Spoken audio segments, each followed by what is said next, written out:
The chapter ends by Poul Anderson, narrated by Insomnia Audiobooks. Chapter 1. Look around you, Joran of Focus. This is Earth. This is the old home of all mankind. You cannot go off and forget it. Man cannot do so. It is in him, in his blood and bones and soul. He will carry Earth within him forever. No, said the old man. But you don't realize what it means, said Joran. You don't know what you're saying. The old man, Cormpt of Huardar, Gerlaug's son, and speaker for Solus Township, shook his head, till the long grizzled locks swirled around his wide shoulders. I've thought it through, he said. His voice was deep and slow and implacable. You gave me 5 years to think about it, and my answer is no. Joran felt a weariness rise within him. It had been like this for days now, weeks, and it was like trying to knock down a mountain. You beat on its rocky flanks till your hands were bloody, and still the mountain stood there, sunlight on its high snow fields and in the forests that rustled up its slopes, and it did not really notice you. You were a brief thin buzz between 2 long nights, but the mountain was forever. You haven't thought at all, he said with a rudeness born of exhaustion. You've only reacted unthinkingly to a dead symbol. It's not a human reaction even, it's a verbal reflex. Cormp's eyes, meshed in crow's feet, were serene and steady under the thick gray brows. He smiled a little in his long beard, but made no other reply. Had he simply let the insult glide off him, or had he not understood it at all? There was no real talking to these peasants. Too many millennia lay between, and you couldn't shout across that gulf. Well, said Joran, the ships will be here tomorrow or the next day, and it'll take another day or so to get all your people aboard. You have that long to decide, but after that it'll be too late. Think about it, I beg of you. As for me, I'll be too busy to argue further. You are a good man, said Cormpt, and a wise one in your fashion, but you are blind. There is something dead inside you. He waved one huge, gnarled hand. Look around you, Joran of Fulcus. This is Earth. This is the old home of all humankind. You cannot go off and forget it. Man cannot do so. It is in him, in his blood and bones and soul. He will carry Earth within him forever. Joran's eyes traveled along the arc of the hand. He stood on the edge of the town. Behind him were its houses, low white, half-timbered, roofed with thatch or red tile, smoke rising from the chimneys. Carved galleries overhung the narrow, cobbled, crazily twisting streets. He heard the noise of wheels and wooden clogs, the shouts of children at play. Beyond that were trees and the incredible ruined walls of Soul City. In front of him, the wooded hills were cleared, and a gentle landscape of neat fields and orchards rolled down toward the distant glitter of the sea. Scattered farm buildings, drowsy cattle, winding gravel roads, fence walls of ancient marble and granite, all dreaming under the sun. He drew a deep breath. It was pungent in his nostrils. It smelled of leaf mold, plowed earth baking in the warmth, summery trees and gardens, a remote ocean odor of salt and kelp and fish. He thought that no 2 planets ever had quite the same smell, and that none was as rich as Terra's. This is a fair world, he said slowly. It is the only one, said Cormpt. Man came from here, and to this, in the end, he must return. I wonder, Joran sighed. Take me. Not one atom of my body was from this soil before I landed. My people lived on Fulcus for ages and changed to meet its conditions. They would not be happy on Terra. The atoms are nothing, said Cormpt. It is the form which matters, and that was given to you by Earth. Joran studied him for a moment. Cormpt was like most of this planet's 10 million or so people, a dark, stocky folk, though there were more blonde and red-haired throwbacks here than in the rest of the galaxy. He was old for a primitive. Untreated by medical science, he must be almost 200 years old, but his back was straight and his stride firm. The coarse, jut-nosed face held an odd strength. Joran was nearing his 1000th birthday, but couldn't help feeling like a child in Cormpt's presence. That didn't make sense. These few dwellers on Terra were a backward and impoverished race of peasants and handicraftsmen. They were ignorant and unadventurous. They had been static for more thousands of years than anyone knew. What could they have to say to the ancient and mighty civilization which had almost forgotten their little planet? Cormpt looked at the declining sun. I must go now, he said. There are the evening chores to do. I will be in town tonight if you should wish to see me. I probably will, said Joran, There's a lot to do readying the evacuation, and you're a big help." The old man bowed with grave courtesy, turned, and walked off down the road. He wore the common costume of Terran men, as archaic in style as in its woven fabric material. Hat, jacket, loose trousers, a long staff in his hand. Contrasting the drab blue of Cormp's dress, Joran's vivid tunic of shifting rainbow hues was like a flame. The psychotechnician sighed again, watching him go. He liked the old fellow. It would be criminal to leave him here alone, but the law forbade force, physical or mental, and the integrator on Corazuno wasn't going to care whether or not one aged man stayed behind. The job was to get the race off Terra, a lovely world. Joran's thin mobile features, pale-skinned and large-eyed, turned around the horizon. A fair world we came from. There were more beautiful planets in the galaxy's swarming myriads, the indigo world ocean of Loa, jeweled with islands, the heaven-defying mountains of Sharang, the sky of Jarab that seemed to drip light, oh many and many. But there was only one Earth. Joran remembered his first sight of this world, hanging free in space to watch it after the grueling 10-day run, 30,000 light-years from Corazuno. It was blue as it turned before his eyes, a burnished turquoise shield, blazoned with the living green and brown of its lands, and the poles were crowned with a flimmering haze of aurora. The belts that streaked its face and blurred the continents were cloud, wind, and water, and the gray rush of rain, like a benediction from heaven. Beyond the planet hung its moon, a scarred golden crescent, and he had wondered how many generations of men had looked up to it or watched its light like a broken bridge across moving waters. Against the enormous cold of the sky, utter black, out to the distant coils of the nebulae, thronging with a million frosty points of diamond-hard blaze that were the stars, Earth had stood as a sign of haven. To Joran, who came from galactic center and its uncountable hosts of suns, heaven was bare.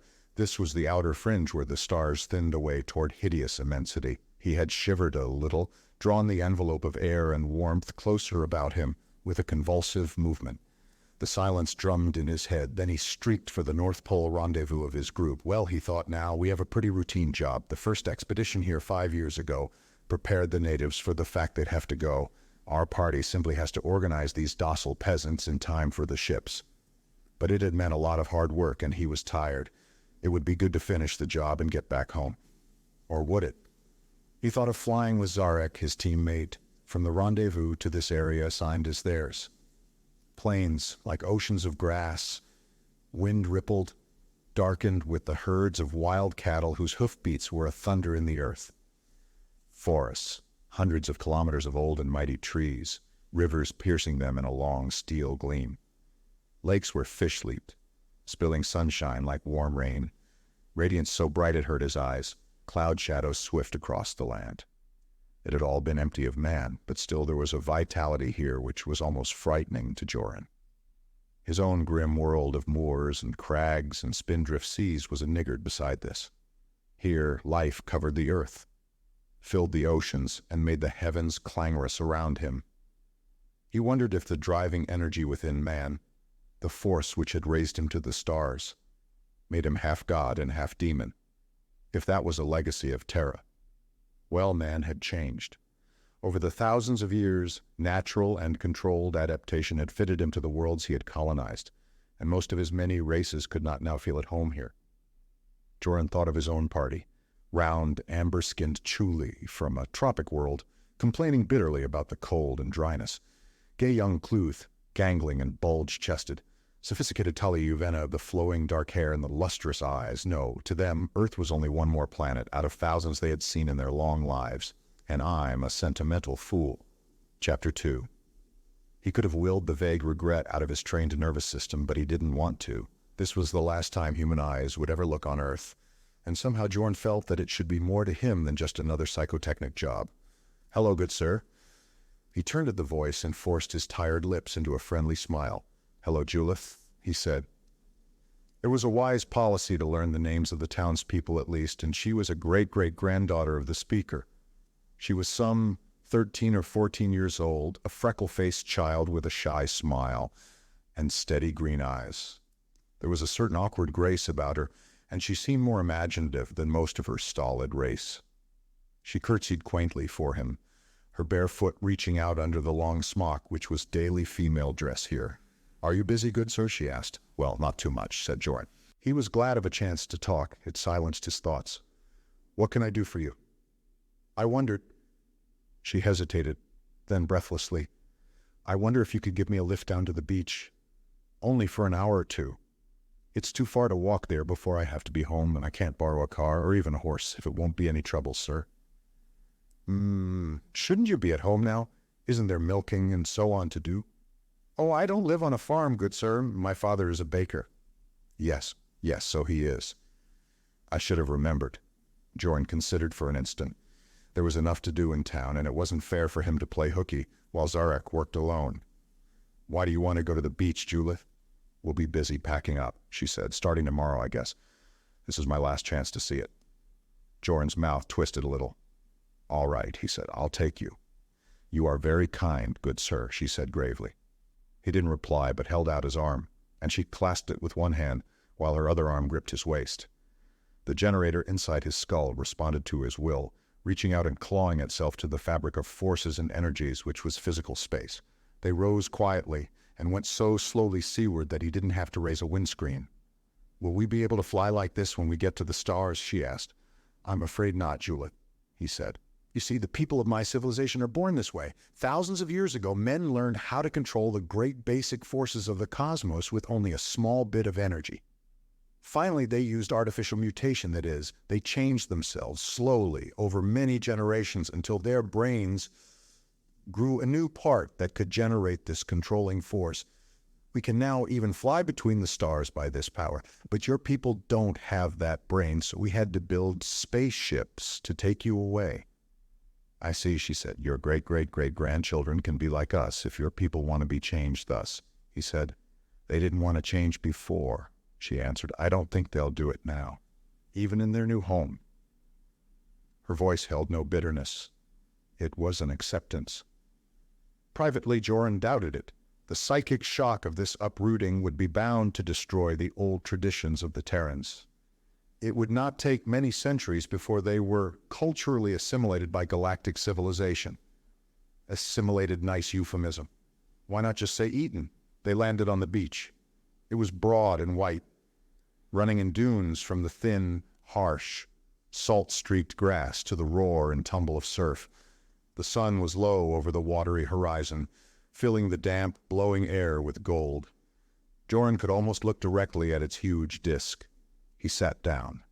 The sand gritted tinily under him, and the wind rumpled his hair and filled his nostrils with its sharp, wet smell.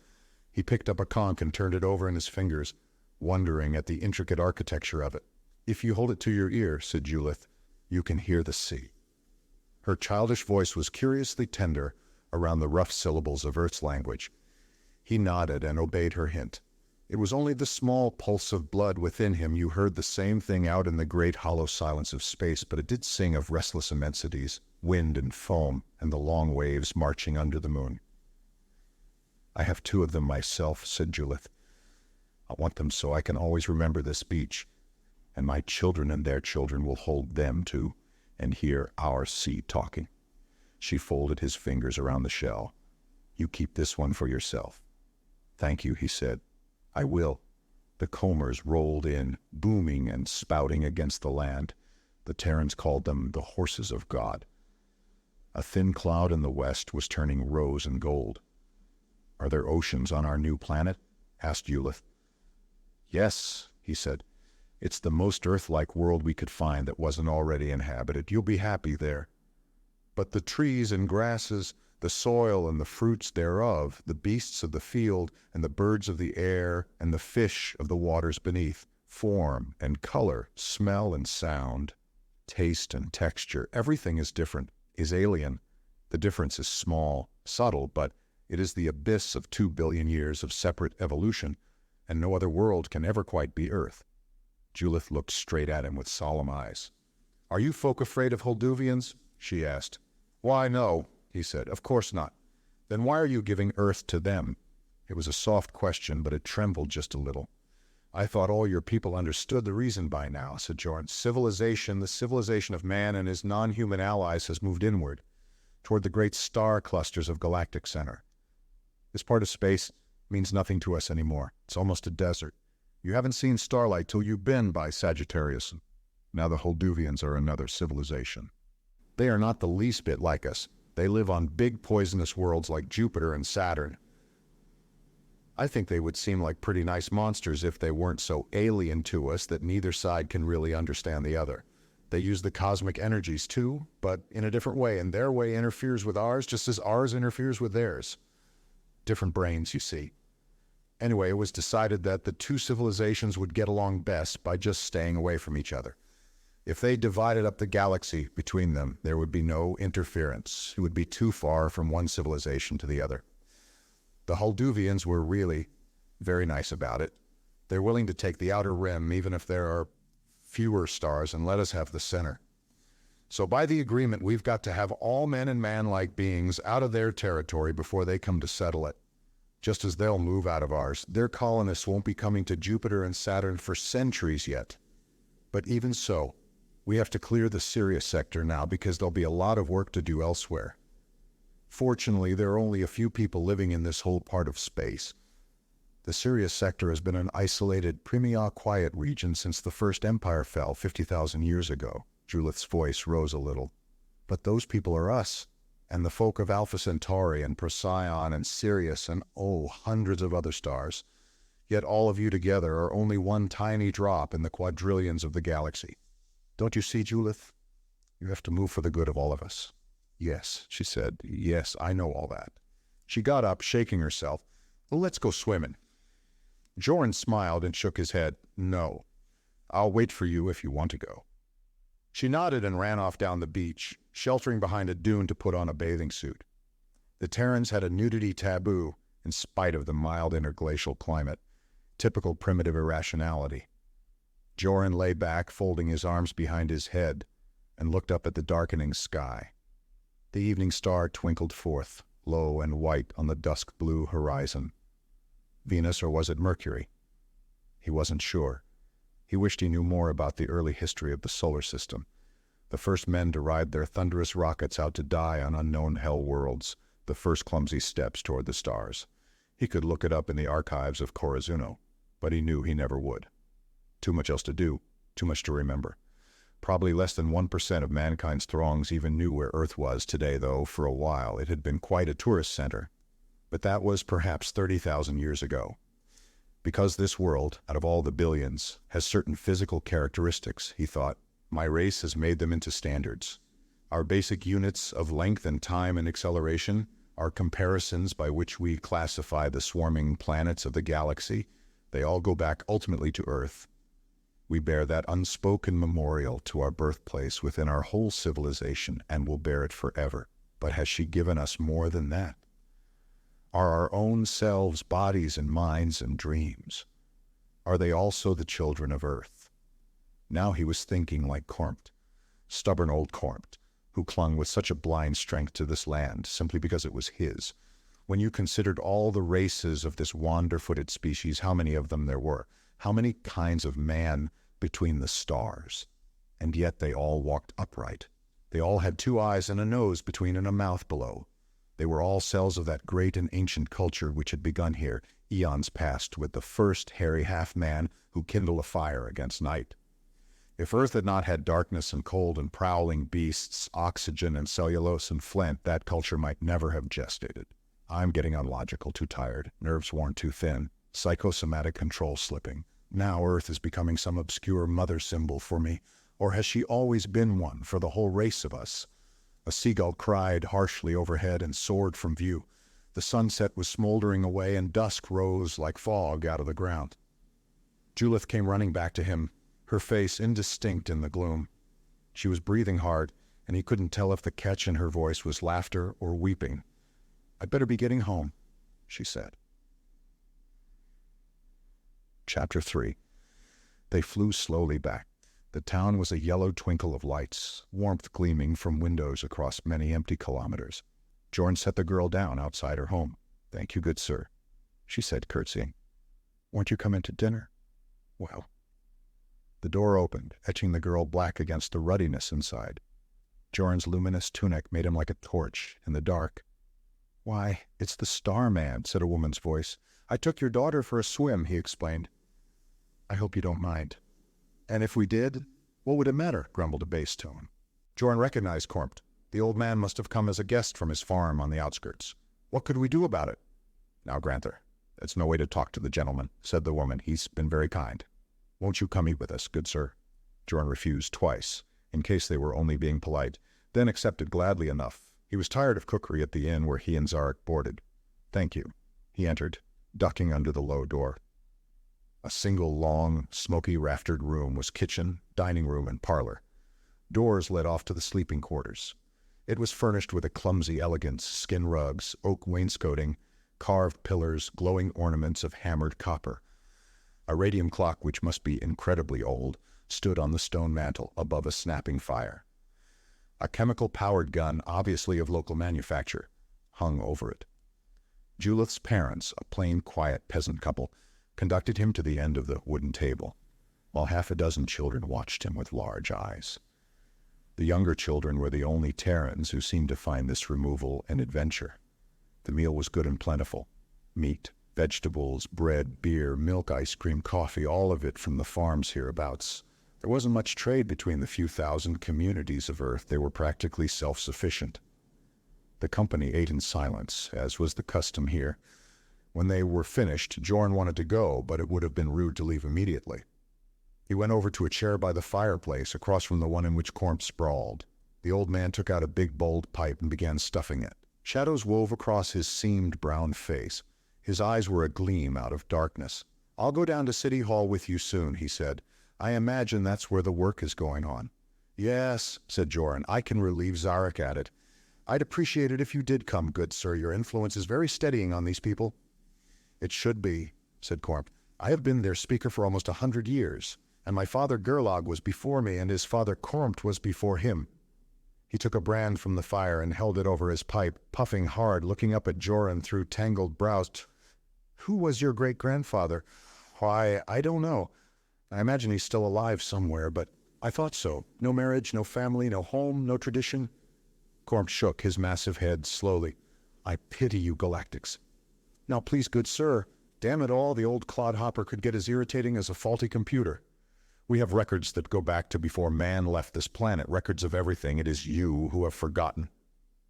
Cormt smiled and puffed blue clouds at him. "That's not what I meant. Do you mean you think it is good for men to live a life that is unchanging, that is just the same from century to century, no new dreams, no new triumphs, always the same grubbing rounds of days? I cannot agree." Joran's mind flickered over history, trying to evaluate the basic motivations of his opponent. Partly cultural, partly biological, that must be it. Once Terra had been the center of the civilized universe, but the long migration starward, especially after the fall of the First Empire, drained off the most venturesome elements of the population. That drain went on for thousands of years. Sol was backward, ruined and impoverished by the remorseless price of empire, helpless before the storms of barbarian conquest that swept back and forth between the stars. Even after peace was restored, there was nothing to hold a young man or woman of vitality and imagination here, not when you could go toward Galactic Center and join the new civilization building out there. Space traffic came ever less frequently to Sol. Old machines rusted away and were not replaced. Best to get out while there was still time. Eventually there was a fixed, psychosomatic type, one which lived close to the land, in primitive, changeless communities and isolated farmsteads, a type content to gain its simple needs by the labor of hand, horse, or an occasional battered engine. A culture grew up which increased that rigidity. So few had visited Earth in the last several thousand years, perhaps one outsider a century, stopping briefly off on his way to somewhere else that there was no challenge or encouragement to alter. The Terrans didn't want more people, more machines, more anything. They wished only to remain as they were. You couldn't call them stagnant. Their life was too healthy, their civilization too rich in its own way, folk art, folk music, ceremony, religion, the intimacy of family life which the Galactics had lost for that term. But to one who flew between the streaming suns, it was a small existence. Cormt's voice broke in on his reverie. "Dreams, triumphs, work, deeds, love and life, and finally death and the long sleep in the earth," he said. Why should we want to change them? They never grow old. They're new for each child that is born. Well, said Joran and stopped. You couldn't really answer that kind of logic. It wasn't logic at all, but something deeper. Well, he started over after a while. As you know, this evacuation was forced on us too. We don't want to move you, but we must. Oh yes, said Cornt, you have been very nice about it. It would have been easier in a way if you come with fire and gun and chains for us like the barbarians did long ago. We could have understood you better then. At best it will be hard for your people, said Joran. It will be a shock, and they'll need leaders to guide them through it. You have a duty to help them out there. Good sir. Maybe. Cornt blew a series of smoke rings at his youngest descendant, 3 years old, who crowed with laughter and climbed up on his knee. But they'll manage? You can't seem to realize, said Joran, that you are the last man on Earth who refuses to go. You will be alone for the rest of your life. We couldn't come back for you later under any circumstances, because there'll be Holduvian colonies between Sol and Sagittarius which we would disturb in passage. You'll be alone, I say. Cormt shrugged. I'm too old to change my ways. There can't be many years left me anyway. I can live well just off the food stores that'll be left here. He ruffled the child's hair, but his face drew into a scowl. Now no more of that, good sir, if you please. I'm tired of this argument. Joran nodded and fell into the silence that held the rest. Terrans would sometimes sit for hours without talking, content to be in each other's nearness. He thought of Cormt, Gerlaug's son, last man on Earth, altogether alone, living alone and dying alone. And yet, he reflected, was that solitude any greater than the one in which all men dwelt all their days? Presently the speaker set the child down, knocked out his pipe, and rose. Come, good sir, he said, reaching for his staff, let us go. They walked side by side down the street, under the dim lamps and past the yellow windows. The cobbles gave back their footfalls in a dull clatter. Once in a while they passed someone else, a vague figure which bowed to Cormt. Only one did not notice them, an old woman who walked crying between the high walls. They say it is never night on your worlds, said Cormt. Joran threw him a sidelong glance. His face was a strong jutting of highlights from sliding shadow. Some planets have been given luminous skies, said the technician, and a few still have cities too where it is always light, but when every man can control the cosmic energies, there is no real reason for us to live together. Most of us dwell far apart. There are very dark nights on my own world, and I cannot see any other home for my own, just the moors. It must be a strange life, said Cormt, belonging to no one. They came out on the market square, a broad paved space walled in by houses. There was a fountain in its middle, and a statue dug out of the ruins had been placed there. It was broken, one arm gone, but still the white, slim figure of the dancing girl stood with youth and laughter, forever under the sky of Earth. Joran knew that lovers were wont to meet here, and briefly, irrationally, he wondered how lonely the girl would be in all the millions of years to come. The city hall lay at the farther end of the square, big and dark, its eaves carved with dragons and the gables topped with wing-spreading birds. It was an old building. Nobody knew how many generations of men had gathered here. A long, patient line of folks stood outside it, shuffling in one by one to the registry desk. Emerging, they went off quietly into the darkness toward the temporary shelters erected for them. Walking by the line, Joran picked faces out of the shadows. There was a young mother holding a crying child, her head bent over it in a timeless pose. Murmuring to soothe it, there was a mechanic, still sooty from his work, smiling wearily at some tired joke of the man behind him. There was a scowling, black-browed peasant who muttered a curse as Joran went by. The rest seemed to accept their fate meekly enough. There was a priest, his head bowed, alone with his God.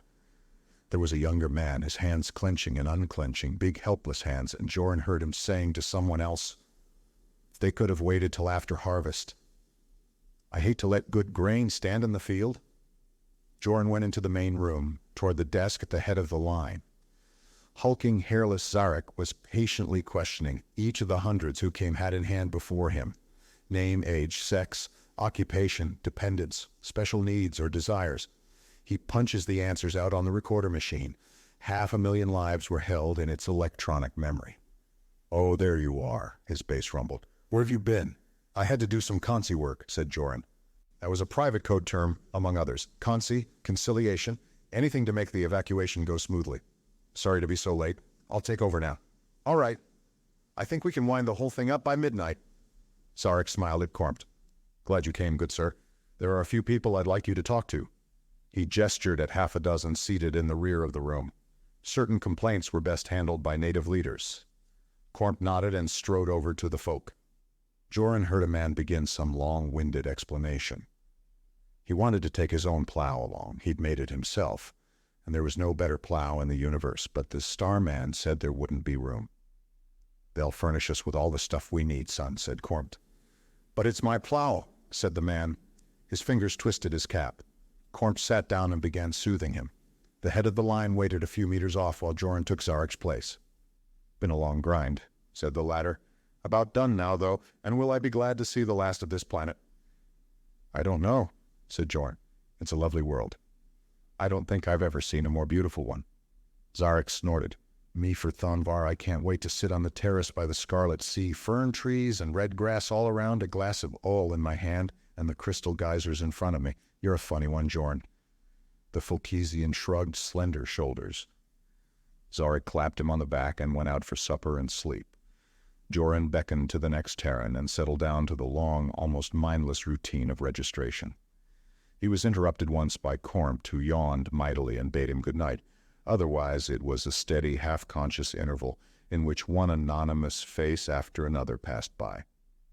He was dimly surprised when the last one came up. This was a plump, cheerful, middle-aged fellow with small, shrewd eyes, a little more colorfully dressed than the others. He gave his occupation as merchant, a minor tradesman, he explained. Dealing in the little things it was more convenient for the peasants to buy than to manufacture themselves. I hope you haven't been waiting too long, said Joran Dutkansi's statement. Oh no, the merchant grinned.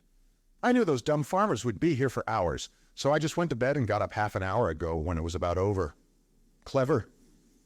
Joran rose, sighed, and stretched. The big room was cavernously empty, its lights a harsh glare. It was very quiet here. Well, sir, I'm a middling smart chap if I say it as shouldn't, and you know I'd like to express my appreciation of all you're doing for us. Can't say we're doing much. Joran locked the machine. Oh, the apple knockers may not like it, but really, good sir, this hasn't been any place for a man of enterprise. It's dead. I'd have got out long ago if there'd been any transportation. Now, when we're getting back into civilization, there'll be some real opportunities. I'll make my pile inside of 5 years, you bet. Joran smiled, but there was a bleakness in him. What chance would this barbarian have even to get near the gigantic work of civilization, let alone comprehend it or take part in it? He hoped the little fellow wouldn't break his heart trying. Well, he said, good night and good luck to you. Good night, sir. We'll meet again, I trust. Joran switched off the lights and went out into the square. It was completely deserted. The moon was up now, almost full, and its cold radiance dimmed the lamps. He heard a dog howling far off. The dogs of Earth, such as weren't taken along, would be lonely too. Well, he thought, the job's over. Tomorrow or the next day, the ships come. Chapter 4. He felt very tired, but didn't want to sleep, and willed himself back to alertness. There hadn't been much chance to inspect the ruins, and he felt it would be appropriate to see them by moonlight. Rising into the air, he ghosted above roofs and trees, until he came to the dead city. For a while he hovered in a sky like dark velvet. A faint breeze murmured around him, and he heard the remote noise of crickets in the sea. But stillness enveloped it all. There was no real sound. Sol City, capital of the legendary First Empire, had been enormous. It must have sprawled over 40 or 50,000 square kilometers when it was in its prime, when it was the gay and wicked heart of human civilization and swollen with the lifeblood of the stars. And yet those who built it had been men of taste. They had sought out genius to create for them. The city was not a collection of buildings. It was a balanced whole, radiating from the mighty peaks of the central palace, through colonnades and parks and leaping skyways, out to the temple-like villas of the rulers. For all its monstrous size, it had been a fairy site, a woven lace of polished metal and white, black-red stone, colored plastic, music and light, everywhere light.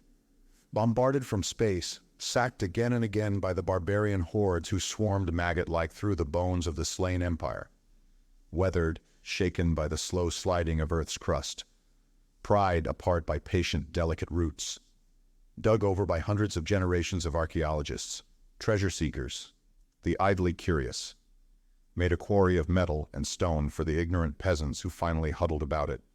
Still its empty walls and blind windows, crumbling arches and toppled pillars held a ghost of beauty and magnificence which was like a half-remembered dream. A dream the whole race had once had and now were waking up. Joran moved silently over the ruins. Trees growing between tumbled blocks dappled them with moonlight and shadow. The marble was very white and fair against darkness. He hovered by a broken caryatid, marveling at its exquisite leaping litheness. That girl had borne tons of stone like a flower in her hair. Further on, across a street that was a lane of woods beyond a park that was thick with forest, lay the nearly complete outline of a house. Only its rain-blurred walls stood, but he could trace the separate rooms. Here a noble had entertained his friends. Robes that were fluid rainbows, jewels dripping fire, swift, cynical interplay of wits like sharpened swords rising above music and the clear, sweet laughter of dancing girls. Here people whose flesh was now dust had slept and made love and lain side by side in darkness to watch the moving pageant of the city. Here the slaves had lived and worked and sometimes wept. Here the children had played their ageless games under willows between banks of roses. Oh, it had been a hard and cruel time. It was well gone, but it had lived. It had embodied man all that was noble and splendid and evil and merely wistful in the race, and now its late children had forgotten. A cat sprang up on one of the walls and flowed noiselessly along it, hunting. Joran shook himself and flew toward the center of the city, the imperial palace. An owl hooted somewhere, and a bat fluttered out of his way like a small damned soul blackened by hellfire. He didn't raise a windscreen, but let the air blow around him. The air of Earth. The palace was almost completely wrecked. A mountain of heaped rocks, bare bones of eternal metal gnawed thin by steady ages of wind and rain and frost. But once it must have been gigantic. Men rarely built that big nowadays. They didn't need to. And the whole human spirit had changed, become ever more abstract, finding its treasures within itself. But there had been an elemental magnificence about early man, and the works he raised to challenge the sky. One tower still stood a gutted shell, white under the stars, rising in a filigree of columns and arches, which seemed impossibly airy, as if it were built of moonlight. Joran settled on its broken upper balcony, dizzily high above the black and white fantasy of the ruins. A hawk flew shrieking from its nest. Then there was silence. No wait, another yell, ringing down the starways, a dark streak across the moon's face. Hi-yah! Joran recognized the joyful shout of young Cluth, rushing through heaven like a demon on a broomstick, and scowled in annoyance. He didn't want to be bothered now. Well, they had as much right here as he. He repressed the emotion, and even managed to smile. After all, he would have liked to feel gay and reckless at times, but he had never been able to. Joran was little older than Clutha, a few centuries at most, but he came of a melancholy folk. He had been born old, another form pursued the first. As they neared, Joran recognized Talyuvena's supple outline. Those two had been teamed up for one of the African districts, but they sensed him and came wildly out of the sky, to perch on the balcony railing and swing their legs above the heights. "How are you?" asked Cluth. His lean face laughed in the moonlight.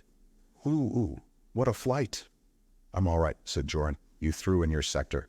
"Uh-huh, so we thought we'd just duck over and look in here. Last chance anyone will ever have to do some sightseeing on Earth." Talyuvena's full lips drooped a bit as she looked over the ruins. She came from Unith, one of the few planets where they still kept cities, and was as much a child of their soaring arrogance as Joran of his hills and tundras and great empty seas. "I thought it would be bigger," she said. "Well, they were building this 50 or 60,000 years ago," said Cluth. "Can't expect too much." "There is good art left here," said Joran. "Pieces which for one reason or another weren't carried off, but you have to look around for it." "I've seen a lot of it already in museums," said Talyuvena. "Not bad." "Come on, Tally," cried Cluth. He touched her shoulder and sprang into the air. "Tag, you're it!" She screamed with laughter and shot off after him. They rushed across the wilderness, weaving in and out of empty windows and broken colonnades, and their shouts woke a clamor of echoes. Joran sighed. "I better go to bed," he thought. "It's late." The spaceship was a steely pillar against a low-gray sky. Now and then a fine rain would drizzle down, blurring it from sight. Then that would end, and the ship's flanks would glisten as if they were polished. Clouds scudded overhead like flying smoke, and the wind was loud in the trees. The line of Terrans moving slowly into the vessel seemed to go on forever. A couple of the ship's crew flew above them, throwing out a shield against the rain. They shuffled without much talk or expression, pushing carts filled with their little possessions. Joran stood to one side, watching them go by, one face after another scored and darkened by the sun of Earth, the winds of Earth, hands still grimy with the soil of Earth. Well, he thought, there they go. They aren't being as emotional about it as I thought they would. I wonder if they really do care. Julith went past with her parents. She saw him and darted from the line and curtsied before him. "Goodbye, good sir," she said. Looking up, she showed him a small and serious face. "But will I ever see you again?" "Well," he lied, "I might look in on you sometime." "Please do. In a few years, maybe, when you can. It takes many generations to raise a people like this to our standard. In a few years to me, she'll be in her grave. I'm sure you'll be very happy," he said. She gulped. "Yes," she said, so low he could barely hear her. "Yes, I know I will." She turned and ran back to her mother. The raindrops glistened in her hair. Zarek came up behind Joran. "I made a last-minute sweep of the whole area," he said. "Detected no sign of human life, so it's all taken care of except your old man." "Good," said Joran tonelessly. "I wish you could do something about him." "So do I." Zarek strolled off again. A young man and woman, walking hand in hand, turned out of the line not far away and stood for a little while. A spaceman zoomed over to them. "Better get back," he warned. "You'll get rained on." "That's what we wanted," said the young man. The spaceman shrugged and resumed his hovering. Presently the couple re-entered the line. The tail of the procession went by Joran and the ship swallowed it fast. The rain fell harder, bouncing off his foreshield like silver spears. Lightning winked in the west, and he heard the distant exuberance of thunder. Cormt came walking slowly toward him. Rain streamed off his clothes and matted his long gray hair and beard. His wooden shoes made a wet sound in the mud. Joran extended the force shield to cover him.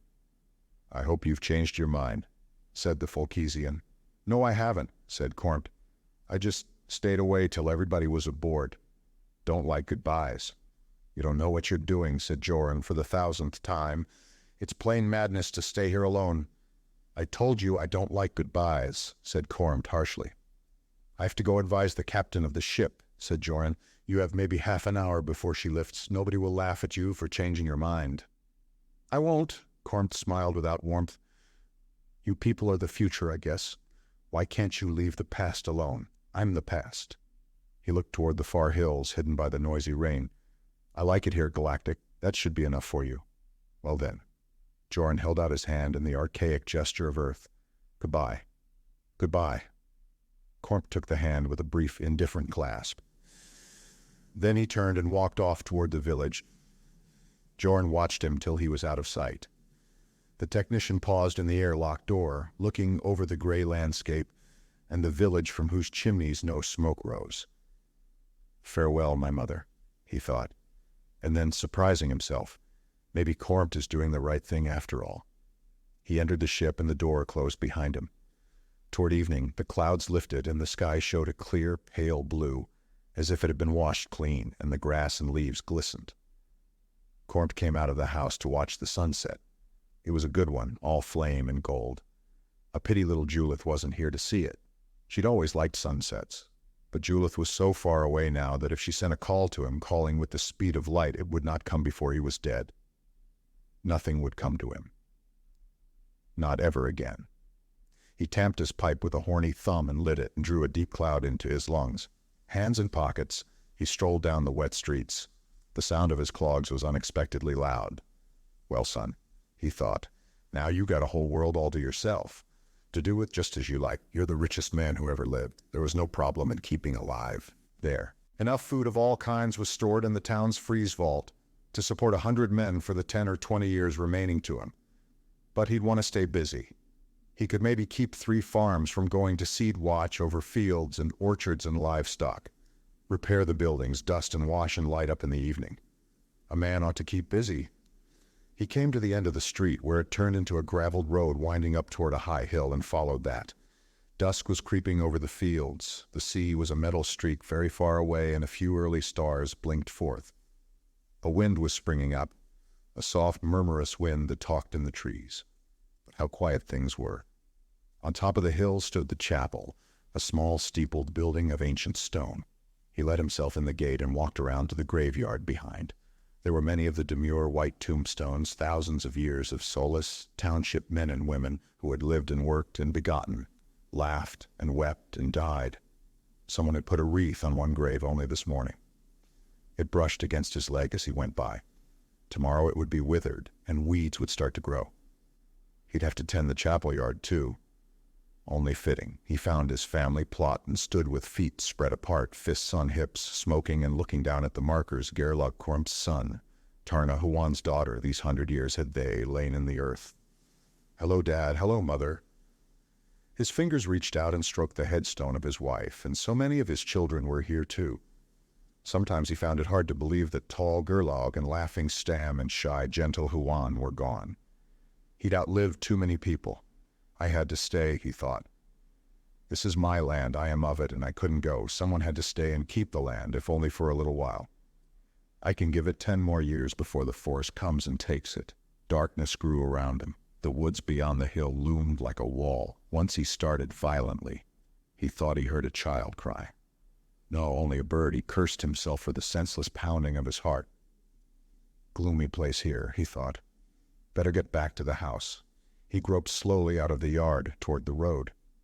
The stars were out now. Kormp looked up and thought he had never seen them so bright. Too bright. He didn't like it. Go away, stars, he thought. You took my people, but I'm staying here. This is my land. He reached down to touch it, but the grass was cold and wet under his palm. The gravel scrunched loudly as he walked, and the wind mumbled in the hedges, but there was no other sound. Not a voice called, not an engine turned, not a dog barked. No, he hadn't thought it would be so quiet and dark. No lights. Have to tend the street lamps himself. It was no fun. Not being able to see the town from here, not being able to see anything except the stars. Should have remembered to bring a flashlight. But he was old and absent-minded, and there was no one to remind him. When he died, there would be no one to hold his hands. No one to close his eyes and lay him in the earth, and the forests would grow in over the land, and wild beasts would nuzzle his bones. But I knew that. What of it? I'm tough enough to take it.